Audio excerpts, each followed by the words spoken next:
English novel, 2 sentences per paragraph, full original text preserved. The first miracle Suzelia performed on me was not healing my wound. It was making me forget why surviving it mattered. I woke beneath white cathedral banners with my chest wrapped in clean linen, my hands steady and a hollow space where terror should have been. The last thing I remembered was the battlefield at Red Mere, screaming horses, burning tents, and a spear buried under my ribs.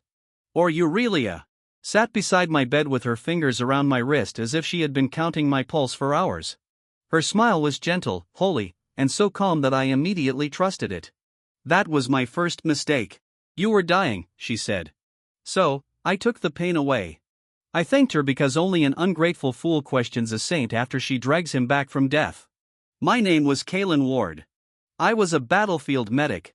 Not a hero, not a knight, and definitely not someone important enough for the church's most beloved saintess to personally save. In the army, people remembered commanders, champions, and martyrs. Medics were the hands that appeared when blood hit the mud, wrapped wounds, whispered lies about survival, and moved on before anyone asked our names. Red Mere was supposed to be an easy victory until the Northern Army broke through our right flank.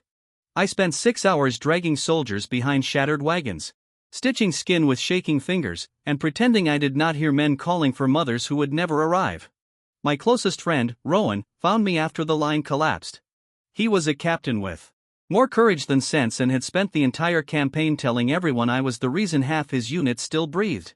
He shouted for me to run. I refused because Tessa, our scout, was pinned beneath a fallen horse, and Darren, the youngest drummer, had lost too much blood to survive another minute without pressure on the wound. Then the spear struck me.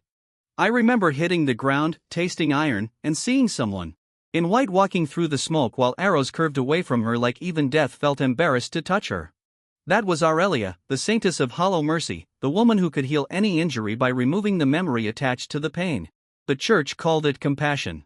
If a soldier lost a leg, she could remove the memory of the blade and let him wake without screaming. If a mother watched her child die, Aurelia could lift the grief until breathing no longer felt like betrayal. I thought that made her merciful. Later, I learned mercy becomes dangerous when one person decides which memories are too painful to keep. When I woke, Rowan was sitting in the next bed. His shoulder had been torn open during the retreat, but Aurelia had healed it perfectly. He looked at me, frowned, and asked the nurse whether we had served together. I laughed because I thought the medicine had dulled him. Rowan did not laugh. He knew his rank, his regiment, the battle, and the number of men we had lost. But he could not remember why he used to trust me with his life. Tessa visited next. She thanked me politely for pulling her from under the horse because someone told her I had. Her voice was careful like addressing a useful stranger. The scar on her cheek was gone and so was every shared night watch where we had planned what to do after the war. Darren did not visit at all. When I found him in the recovery ward, he saluted me because he thought I was a superior officer. He remembered the drum, the battle, and the fear. He had forgotten the 3 months I spent teaching him to read supply labels so he could become a medic. I went back to my bed with panic crawling up my throat. Aurelia was waiting there, arranging a cup of tea I had not asked for. I demanded to know what she had done to them. She looked genuinely hurt. I saved them, she said. I removed the memories that kept their wounds open. I told her friendship was not a wound. Aurelia tilted her head. Not to you perhaps, but to them. Caring for a man who nearly died in their arms caused suffering. That was the first time I saw the shape of her logic. She did not erase hatred. She erased anything that hurt. Even if the hurt came from love, I should have left the cathedral that day. Instead, I stayed because my own body still shook when I stood and because part of me wanted to believe the memories would return once everyone recovered. The church treated Aurelia like a living answer to prayer. Nobles knelt when she passed. Generals begged for her blessing. Parents held sick children toward her with desperate hands.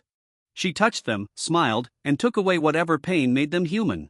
At first, the miracles looked beautiful. A soldier stopped trembling. A widow slept for the first time in weeks. A burned child laughed after seeing his hands healed. Everyone praised Aurelia and Aurelia watched only me.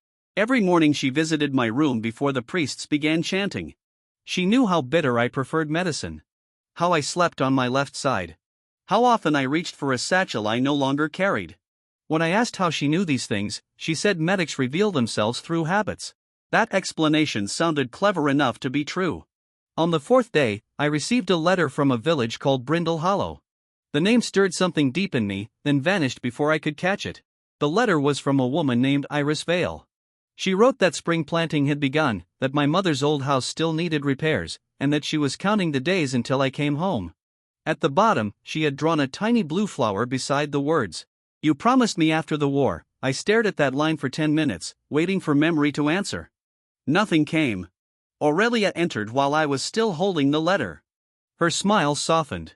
"Painful news?" she asked. I said, "I did not know." That frightened me more than grief would have. I recognized Iris's handwriting somehow, but not her face. I recognized the promise, but not why I made it. Aurelia reached toward the letter. I pulled it back. Her fingers stopped in the air, and for the briefest moment, her expression became empty. Then she apologized. "Forgive me, I only wanted to help." That evening, the letter disappeared from my bedside table. The nurse said no one had entered. Aurelia said perhaps I misplaced it. Rowan said he did not understand why I was upset over a message from someone I could not remember. I searched the room until my stitches tore. Aurelia found me on the floor and healed the bleeding with 2 fingers against my chest. The pain vanished. So did the memory of tearing the stitches? I only knew something had happened because fresh blood stained my shirt and Aurelia was crying. "You keep hurting yourself with things you do not need," she whispered. I asked what else she had taken. She flinched as if I had struck her. The next morning, I made myself a list before she arrived. Rowan, friend, Tessa, scout, Darren, drummer, Iris, promise something. Brindle Hollow, home, mother's house, repairs, letter stolen. I folded the paper and hid it inside the hollow leg of my bed frame. By sunset, I had forgotten writing it. 3 days later, I found it while searching for a missing boot. Seeing my own handwriting accuse the Saintess of theft felt like being punched by a version of myself who still knew the truth. I added more lines. "Do not let Aurelia touch your head. Do not drink tea she brings. Ask Rowan about the bridge. Ask Tessa why she carried a silver knife. Find Iris." The note saved me for exactly 6 hours. At dinner, Aurelia placed a cup near my hand. I remembered the warning and refused. She did not argue. She simply picked up the cup, drank from it herself, and smiled sadly. "You think I would poison you?" she asked. Guilt is a leash if the other person knows how to pull it. I apologized and drank water from the common pitcher instead. That night, I dreamed of blue flowers burning. When I woke, the note in the bed frame remained, but one line had changed. Find Iris had become Forget Iris. I knew my handwriting. I knew I had written the change myself. I just did not remember doing it. Aurelia found me staring at the note. She did not pretend confusion this time. She sat beside me and said, "Some promises are only chains made from older pain." I told her to stay away from my memories. Her eyes filled with tears, but her voice stayed gentle. "I cannot heal what you refuse to surrender." I was discharged from the recovery ward after 2 weeks. Rowan, Tessa, and Darren returned to their units without asking me to come with them. They thanked Aurelia. They thanked the church. They thanked every person except the medic who had kept them alive long enough to be healed. Watching them leave felt like standing behind glass while my own life walked away without recognizing me. Aurelia stood beside me on the cathedral steps. "You are free now," she said. I asked, "Free to go where?" She smiled as if that answer pleased her too much. "Wherever you feel peace." The problem was that the only place I felt peace was near her. I tried to travel to Brindle Hollow.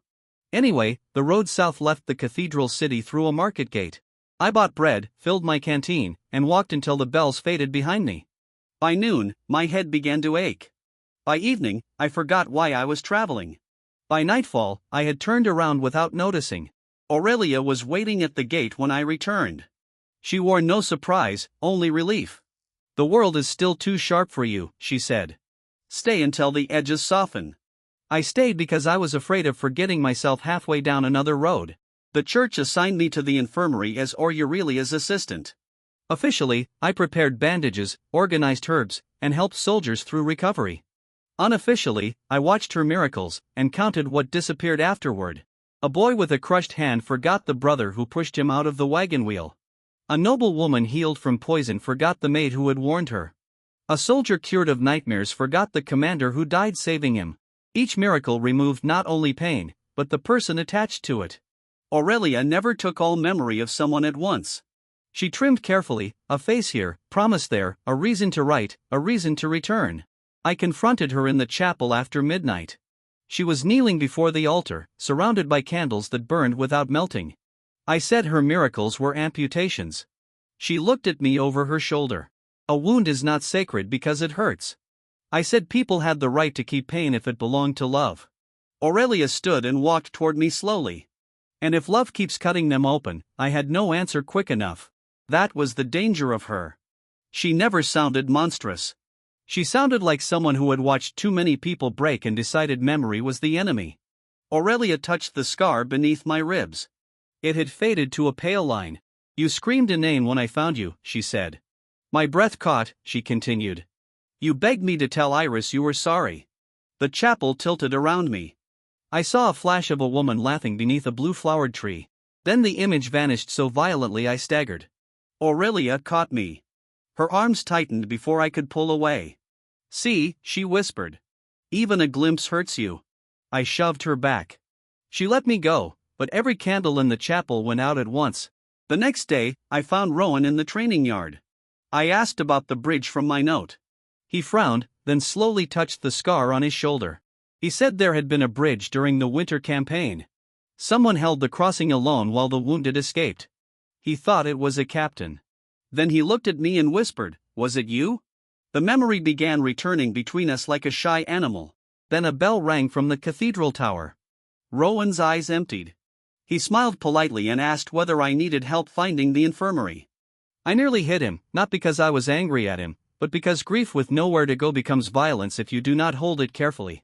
Instead, I ran toward the tower. Aurelia was not there. Only 3 priests stood beside the bell rope, sweating and terrified. One said the Saintess had ordered the bell rung if any recovered patient became distressed by restored memory. I asked where the memories went. The oldest priest crossed himself and said, "Beneath us, where mercy sleeps." That was the first real clue. I spent the next week mapping the cathedral, public halls, healing rooms, prayer vaults, cleric dormitories, kitchens, burial crypts. Nothing led deep enough. Aurelia watched my search without stopping me. That made me more nervous than guards would have. She began giving me gifts. A new satchel, a better coat, a silver medical knife engraved with my initials. Each item felt thoughtful until I realized they replaced things connected to my old life. When I refused the knife, she asked whether Iris had given me the old one. I did not know. Aurelia's expression brightened with relief, so naked it felt indecent. Then it has no meaning left. She said, I kept the old knife. That night, Tessa came to my room. She locked the door, placed her silver knife on my table, and said, "I think I used to trust you." My pulse went cold. She had found a mark carved into the handle. Tessa owes Kaelin 1 life. Neither of us remembered the story. Both of us knew it mattered. I showed her my hidden notes. She read them twice, then asked why the Saintess would want everyone to forget me. Before I could answer, Aurelia knocked on the door. Tessa grabbed the knife. I opened the door just enough to block the room. Aurelia smiled at me, then looked past my shoulder. "You are making him hurt," she told Tessa. Tessa said, "Maybe he has the right to hurt." The hallway windows cracked. Aurelia apologized immediately and the glass repaired itself piece by piece. That was when I realized her miracles were growing stronger. The more memories she removed, the more impossible her power became. Tessa and I began investigating together. We avoided bells, priests, and cups of tea. We wrote everything twice. Once on paper, once carved beneath a table in the laundry room where holy servants never looked. We learned that the repository of mercy had existed beneath the cathedral for 200 years. The church claimed it stored holy light gathered from prayers. But older maintenance records called it something else. The vault of unburdened sorrows. Every miracle Aurelia performed sent the removed memories into that vault. The pain became fuel. The love attached to it became binding thread. The church turned human suffering into a reservoir of holy power. Aurelia was not the first saintess to use it. She was only the first who could choose exactly what to remove. That precision made her adored. It also made her dangerous. I found Darren near the laundry room one evening, staring at a medicine label with tears on his face. He said he did not know why reading the word willow bark made him want to find me. I remembered teaching him that label after he nearly poisoned a patient with the wrong tincture. The memory came back. Like a door opening, and Darren sobbed because he suddenly remembered wanting to become a medic because of me. We covered his ears before the bells could ring.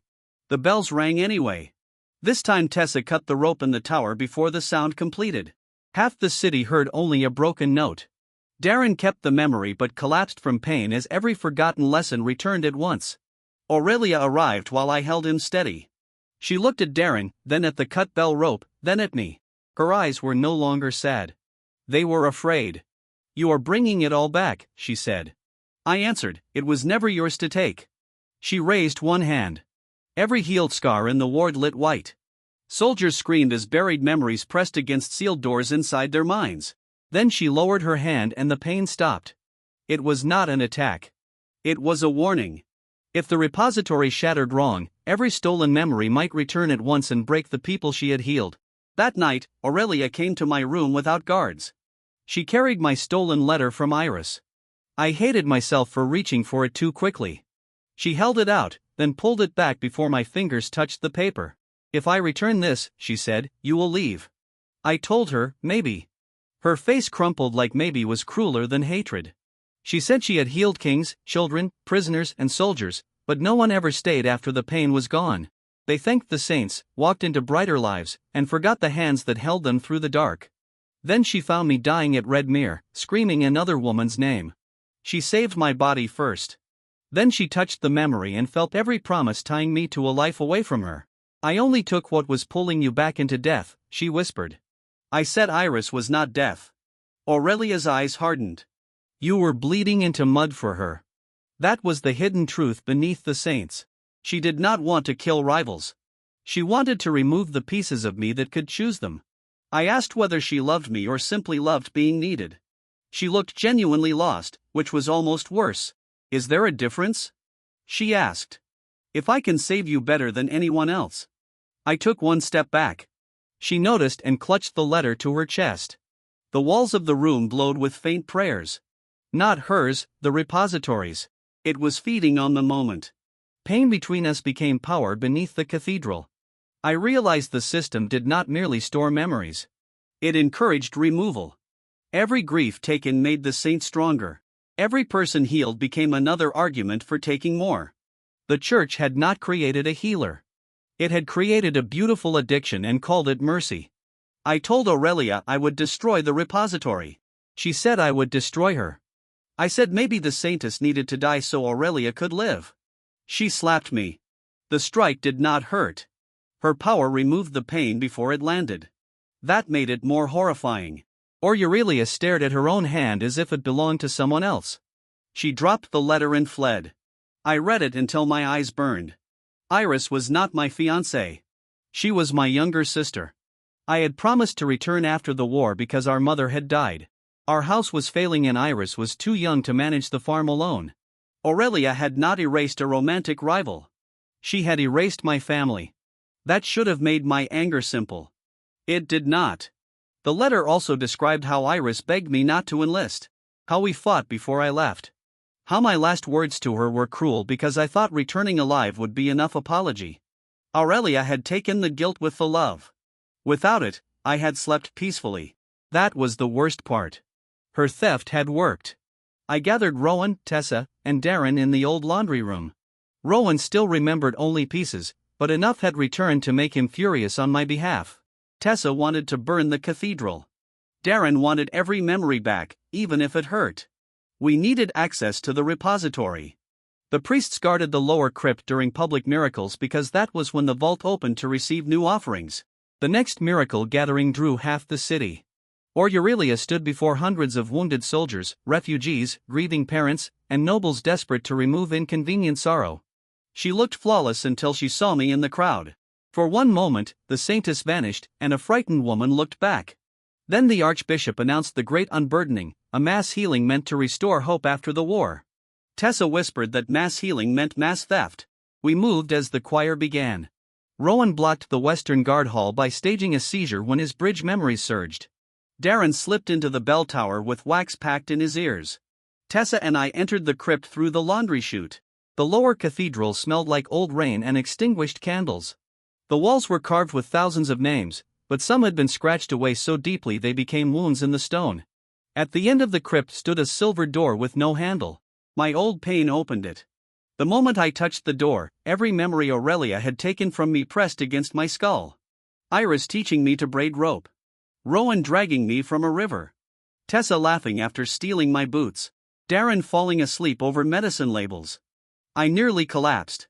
Tessa caught me and said, "You get to hurt later. Open it now." The repository was not a chest. It was an underground cathedral beneath the cathedral filled with glass spheres floating in the dark. Each sphere contained a memory. Some glowed gold with love. Some burned blue with grief. Some pulsed red with terror. Together they hummed like a trapped ocean. In the center stood a pillar of white light connected to the healing chamber above. Every time Aurelia touched someone, a new sphere descended and power rose in exchange. I found my memories clustered near the center wrapped in Aurelia's light. That was when she appeared behind us. She had left the ceremony mid-miracle. Above us, the choir faltered. Below us, the repository brightened as if recognizing its favorite hand. Aurelia begged me not to break it. Without the repository, thousands would remember battlefield screams, dead children, betrayals, starvation, torture, and every grief she had taken from them. I said they also deserved to remember who held them, who loved them, who died for them, and who they promised to return to. She said some people would not survive the return. I said, maybe. Then I asked who gave her the right to decide that forgetting was survival. Aurelia looked toward my memory spheres. One showed Iris crying at our doorway. Another showed me promising Rowan I would never let him die alone. Another showed Tessa handing me her silver knife after I saved her life. Her voice dropped to a whisper. "If those return, you will leave me." There it was. Beneath the doctrine, beneath the miracles, beneath every gentle excuse. I told her I might. The repository shook. Aurelia raised her hand and every sphere containing my memories flew toward her. Tessa attacked first. Her knife passed through holy light and shattered against the floor. Rowan arrived seconds later with 3 freed soldiers, but the vault doors sealed behind him. Aurelia did not look at them. She looked only at me. "I can make this painless," she said. "I can leave you only the parts that want to stay." I stepped into the cluster of my own stolen memories before she could absorb them. Pain hit like a second battlefield. I remembered Iris, our mother's funeral, the fight before I enlisted, Rowan swearing he would follow me into hell and complain about the weather, Tessa's trust, Darren calling me brother by accident and pretending he had said medic. I remembered every reason I wanted to leave the cathedral. I also remembered Aurelia finding me in the mud, holding my wound closed with both hands, crying because I kept fading beneath her touch. I remembered her whispering, "Please choose to live," before she knew my name. The memories did not make love simple. They made it honest. Aurelia saw my face change and panicked. She reached for me. I grabbed the central pillar instead. The repository tried to feed on my pain. I gave it everything. Red mirror, Iris, the forgotten bridge, the stolen letter, the empty look in Rowan's eyes. Aurelia's slap without pain. Every theft, every miracle, every soft lie, the pillar cracked. Aurelia screamed, not in anger, but grief. The light pouring from her body reversed direction, dragging stolen memories out of the repository and back toward the world above. The glass spheres shattered one by one. The cathedral shook. Above us, people began remembering. A widow remembered the husband whose death had been softened into nothing. A soldier remembered the friend who carried him. A mother remembered the child she had asked Aurelia to erase because grief made breathing impossible. The screaming was terrible. So was the laughter. People collapsed, cursed, prayed, sobbed, and clung to each other as love returned with its teeth still attached. Aurelia fell to her knees as the saintly glow drained from her skin. The halo the church painted above her in every icon flickered once and vanished. She reached for the last sphere. My memory of Iris's letter. For a moment, I thought she would destroy it.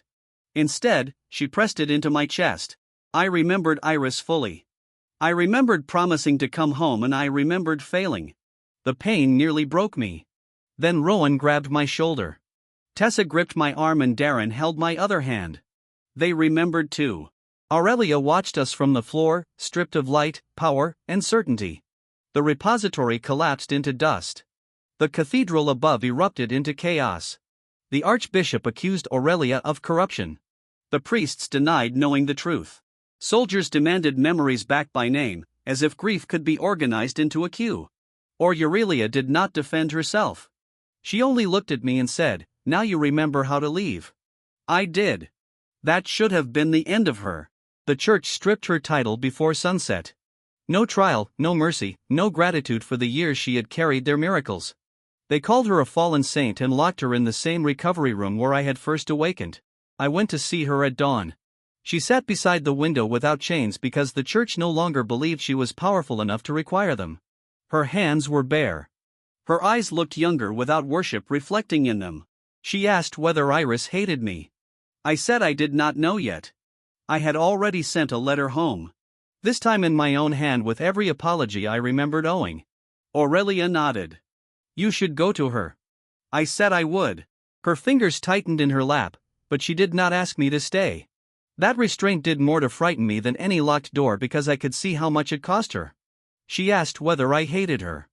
I told her hate was too simple. She had saved my life, stolen my past, protected strangers, destroyed families, comforted children, and fed a monster beneath the cathedral because everyone praised her for it. Aurelia smiled weakly. "You make me sound complicated." I said she was. That did not make her innocent. She closed her eyes and said, "I know." The church wanted to execute her quietly. Too many nobles feared what she knew about their purchased forgetfulness. Too many priests feared she would reveal how long the repository had existed. Rowan offered to smuggle her out because he remembered she had healed his shoulder. Tessa objected because she remembered Aurelia stealing parts of me. Darren said both memories were true, which made deciding harder. I chose the third option, public confession. We carried the repository records into the cathedral square and read them aloud. Names of donors, names of erased memories, names of priests who ordered grief removed from political enemies, witnesses, and inconvenient heirs. The city turned on the church before the church could turn on Aurelia. Aurelia confessed last. She did not blame doctrine, loneliness, or the repository. She said she had used holy power to make people easier to keep, including me. Then she looked directly at the crowd and said, "A painless love is not always a healed love." That line destroyed what remained of Saint Aurelia. The church exiled her instead of killing her because martyrs are dangerous and fallen saints are useful warnings. I left the city the same day. Aurelia stood at the southern gate with no guards, no followers, and no miracles. She held my old satchel, the one she had once tried to replace. She gave it back and said Iris would want to see it. I waited for her to ask when I would return. She did not, so I asked what she planned to do. Aurelia looked past the road as if the world had become unbearably large. Learn what remains of me when no one needs saving. I went home to Brindle Hollow. Iris hit me before she hugged me. Honestly, that was fair. The farm was smaller than I remembered. The roof worse, the blue flower tree older. Iris had kept every letter I sent before the battle and burned none of the angry ones. I spent 3 months repairing walls, planting late crops, and apologizing in ways words alone could not manage. Aurelia sent one letter during that time. It contained no plea, no confession of suffering, no attempt to pull me back. She had found work in a plague village where no one knew her title. She could not heal by miracle anymore. Only by boiling water, cleaning wounds, and sitting with people through pain instead of removing it. I read the letter twice and did not answer for a week. Iris watched me pretending not to think about it and said, "If you forgive her too easily, I will hit you again." I said, forgiveness was not the same as returning. Iris said, "Good. Learn that before you write back." I wrote Aurelia 1 page. I told her I was alive, angry, grateful, and not ready. She replied 3 weeks later, "I will not edit that." A year passed. Rowan left the army and opened a training school for veterans who remembered too much. Tessa became an investigator, hunting repository remnants. Darren became a medic and labeled every bottle twice in my honor. The church fractured. Some cities banned memory healing entirely. Others created consent courts. Everyone argued. Everyone remembered enough to argue honestly. Aurelia became a village healer under her birth name, Leah. No halo, no title, no crowds pressing babies toward her hands. Just a woman learning that comfort sometimes meant staying beside pain with no power to erase it. I visited her after the first winter. She was washing bandages when I arrived. She dropped the cloth, then stood perfectly still, as if movement might scare away a choice she had no right to expect. I told her Iris knew I had come. Aurelia nodded. Good. That one word mattered. The old Aurelia would have feared Iris as a chain pulling me away. Leah understood Iris was part of the life she had tried to steal. We walked through the village until sunset. She did not touch me. She did not ask whether I missed her. She did not ask what memories hurt most. Finally, I asked whether she still wanted to take pain away. She answered honestly, every day. Then she added, but wanting is not permission. That was the first sentence from her that sounded like healing. I did not stay that night. I returned to Brindle Hollow before dark. Aurelia watched me leave from the clinic door. Hands clasped so tightly her knuckles whitened. The next month, I visited again, then again. Sometimes we argued. Sometimes she cried after patients died and begged the empty air for power she no longer had. Sometimes I caught her looking at me like she was trying to memorize my face without owning it. She never asked me to forget Iris. She never touched my memories again because she could not. That mattered less than the fact that she stopped wishing she could. 2 years after the repository fell, Aurelia came to Brindle Hollow and apologized to Iris. Iris made her wait outside for an hour. Then she opened the door, handed Aurelia a hammer, and told her the roof still needed repair if she wanted to be useful. Aurelia worked until her palms blistered. She did not heal them. She let the pain remain because it belonged to the apology. That night, Iris told me she did not like Aurelia. Then she added that liking was not required for someone to change. Aurelia heard from the hallway and cried so quietly, neither of us mentioned it. I married no one for a long time. That disappointed half the village and relieved the other half. Aurelia never asked. That was how I knew she wanted to. On the 3rd anniversary of Redmere, we visited the old battlefield together. Grass had grown over most of the trenches. Wildflowers covered the place where I had nearly died. Aurelia knelt there and apologized to the mud, the dead, the forgotten, and the living who had trusted her too much. I placed Iris's blue flower beside the broken spearhead I found in the earth. Then Aurelia finally asked the question she had swallowed for years. If you remember everything, she said, why do you still come back? The old saints would have feared the answer and tried to soften it before it arrived. Leah only waited. I told her the truth. Because she saved me. Because she harmed me. Because she changed. Because I changed. Because love that survives memory has to face everything memory carries. And because when she lost the power to edit affection, she still chose to earn it. Aurelia cried harder than she had when the repository broke. I held her hand only after she asked. Years later, people still argued about the Saintess of Hollow Mercy. Some called her monster. Some called her victim. Some called her proof that even holy power becomes cruel when worship removes accountability. I called her Leah. She still flinched when people thanked her too intensely. She still looked for me right away. She still asked too carefully when I would return as if each question had teeth. But she no longer confused fear with permission. When pain came, we carried it. When memories hurt, we kept them. When love became difficult, no one reached for a miracle. The repository beneath the cathedral was gone. The stolen memories were home. My friends remembered why they cared. My sister remembered why she was angry. And I remembered every promise that could take me away. Aurelia remembered, too. That was why whenever I returned to her clinic after visiting Brindle Hollow, she always stood by the open door and waited. Not with a spell, not with a cup of tea, not with a bell ready to ring, just waiting. And every time I crossed the threshold by choice, she smiled like a woman learning that being remembered completely was harder than being worshipped, but infinitely more precious.